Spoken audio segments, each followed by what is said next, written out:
Welcome friends, Manna স্যারের পক্ষ থেকে সবাইকে শুভ সকাল। আচ্ছা, আজকে আমরা যে বিষয়টা নিয়ে জানবো, মাউসের কালার, মাউসের ক্রসহেয়ারের যে কালার আছে তার সাইজ, পিক বক্স সাইজ, অটোক্যাডের যে আমরা কাজ করছি তার যে ইউনিফর্ম ব্যাকগ্রাউন্ড, এগুলো কিভাবে আমরা চেঞ্জ করব। অনেক স্টুডেন্ট আমাকে ফোন করছিল যে স্যার এটা একটু দেখান। আমি বলছিলাম যে ঠিক আছে, ভিডিও করে দিয়ে দিচ্ছি। তো দেখো, খুব ইজি প্রসেস। তোমরা প্রথমে তো যেমন আমাদের সার্ভে কাজ করতে গেলে সেটিংস ফেটিংস তোমরা করো। এইটার জন্য অবশ্য সেটিংস করার কোনো প্রয়োজন নেই। আমাদের যে কাজটা মূলত প্রথমে করতে হবে, অপশানের জন্য ওপি এন্টার করতে পারো, কারণ ওটা আমরা অপশান থেকেই পাবো। হ্যাঁ, ওপি, দেখো ওপি যখন আমরা দিচ্ছি সবার প্রথমে আসছে অপশান। এখানে যদি আমি ক্লিক এন্টার মেরে দিই তাহলে আমার অপশান যে মেনুটা সেটা কিন্তু ওপেন হয়ে যাবে। আদারওয়াইজ আমি আরেকটা জিনিস করতে পারি। আচ্ছা, ওপি এন্টার মেরে তোমাদেরকে দেখছে যে বক্সটা একটা খুলে গেছে। সেম বক্সটা খুলে যাবে তুমি যদি জাস্ট রাইট ক্লিক করো, অপশনে ক্লিক করো। দেখো তোমার কাছে যে পেজটা খুলছে, আগেরটা এই পেজটা সেম। তাহলে তুমি এই পেজটা আনতে গেলে অপশানও অপশান মেরে এন্টার করতে পারো। আদারওয়াইজ রাইট ক্লিক করে অপশান থেকে গেলেও তুমি এই বক্সটা পেয়ে যাবে। বেশ, এবারে আমাদের কাজের কাজ। এইখানে দেখো অনেকগুলো টপে, এই জায়গাগুলো একটু দেখো, অনেকগুলো হেডিং এ দেখো লেখা আছে file, display, open and fave, এইরকম করে অনেকগুলো অপশন দেওয়া আছে। প্রথম আমার কাজ হবে কিন্তু ডিসপ্লেতে। তোমাদের এগুলো হয়তো অন্য কারো থাকতে পারে। তোমরা প্রথমে ডিসপ্লেতে প্রথমে ক্লিক করে নেবে। ডিসপ্লেতে ক্লিক করার পর দেখো এই যে কালার্স অপশনটা আছে, কালার্সে প্রথমে ক্লিক করে দেবে। ক্লিক করার পর এখানে আছে দেখো ইউনিফর্ম ব্যাকগ্রাউন্ড, বাঁ দিকে লেখা আছে টু ডি স্পেস। আমাদের তো মূলত জানো টু ডি, টু ডাইমেনশনাল, জমির দৈর্ঘ্য ইন্টু প্রস্থতে কাজ হয়, সেই জন্য টু ডিতে আমার থাকে। আচ্ছা, ইউনিফর্ম ব্যাকগ্রাউন্ড হচ্ছে ওই ডিসপ্লে যে ব্যাকগ্রাউন্ড এখন দেখতে পাচ্ছ না, এই যে ব্ল্যাক হয়ে আছে আমার, এটা তুমি চেঞ্জ করতে পারো যে কোনো কালার। আচ্ছা, ইউনিফর্ম ব্যাকগ্রাউন্ড এবং এই যে এখানে আছে কালার, এখন দেখো ব্ল্যাক আছে আমার, সেই জন্য ব্ল্যাক দেখাচ্ছে কালো। ক্লিক করে তুমি এখানে চাইলে যে কোনোটা চেঞ্জ করতে পারো। হ্যাঁ, সাধারণত ব্ল্যাক এবং হোয়াইট এই দুটো থাকলেই দেখতে ভালো লাগে, না হলে কিন্তু চোখে প্রচণ্ড লাগে। তোমরা চাইলে তোমাদের মতো কিন্তু চেঞ্জ করে নিতে পারো। আমি হোয়াইট করে দেখাচ্ছি। হোয়াইটে একবার ক্লিক করলাম, এবারে অ্যাপ্লাই অ্যান্ড ক্লোজ।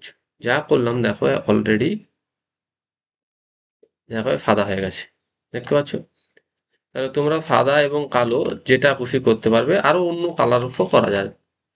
তাহলে আরেকবার যখন আমরা সেম প্রসেসটা করবো, রাইট ক্লিক করে অপশন এসে চলে আসবো। আমার কালো করতেই পছন্দ, সেই জন্য আমি আরেকবার কালার ফেজে এটাকে কালো করে নিচ্ছি। অ্যাপ্লাই, ওকে, ব্যাকগ্রাউন্ড কালো হবে। এইবারে নেক্সট যেটা আসছে দেখো, এইখানে একটা অপশন দেওয়া আছে ক্রস হেয়ার সাইজ। এটা কি একবার আমি একটু বলে দিই। আমার যে ডিসপ্লেতে দেখতে পাচ্ছ দেখো, যেটা ক্রস হেয়ার, তার সাইজ মানে যেগুলো দাঁড়াগুলো দেখতে পাচ্ছ, মাঝখানে দেখো একটা পিক বক্স রেক্ট্যাঙ্গেল চৌকা আছে, ওটাকে বলা হচ্ছে পিক বক্স। ওটা কোনো কিছু সিলেকশন করতে কাজে লাগে। ধরো আমি এই লেখাটাকে যদি সিলেকশন করতে চাই, আবার ক্লিক করলাম, দেখো সিলেক্ট হয়ে গেছে। আচ্ছা, আবার এস্কেপ করে দিচ্ছি, এসি, বা কোনো যদি লাইন আমি একটা নিই,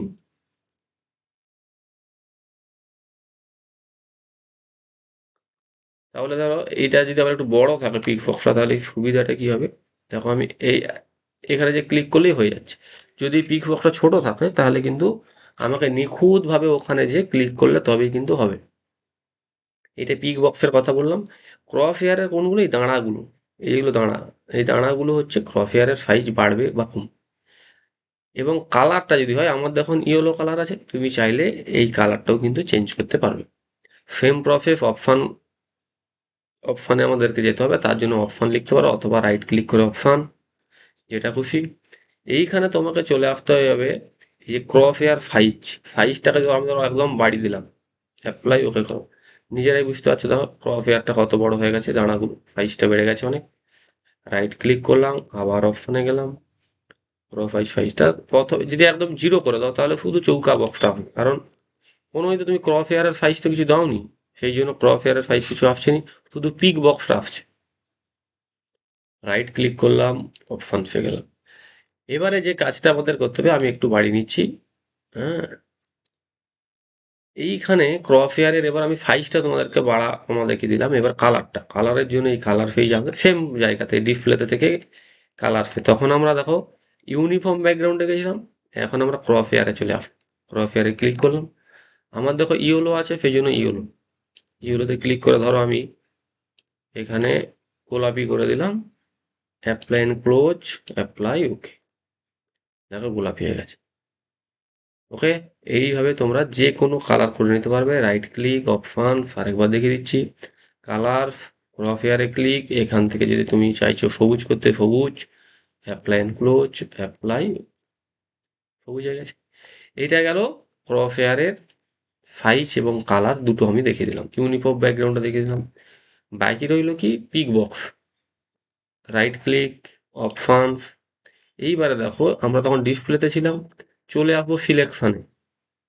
সিলেকশনে কেন আসবো না, ওই পিক বক্সটা আমাদের সিলেকশন করতেই কাজে লাগে, কোনো কিছুকে সিলেক্ট করতে। সিলেকশনে চলে এলাম, দেখো এইখানে লেখা আছে পিক বক্স, তুমি এটাকে বাড়িয়ে দাও, অ্যাপ্লাই, ওকে করো, দেখো পিক বক্সের সাইজ বেড়ে গেছে। আবার রাইট ক্লিক করে অপশনসে আসো, এইখানটাকে একদম জিরো করে দাও, দেখতে পাবেন এইরকম একটা ছোট বক্স কিন্তু তোমাদের প্রথমে থাকবে, যখন এইরকম এটা একদম ছোট হয়ে গেছে। হুম, একটু বাড়িয়ে দিই,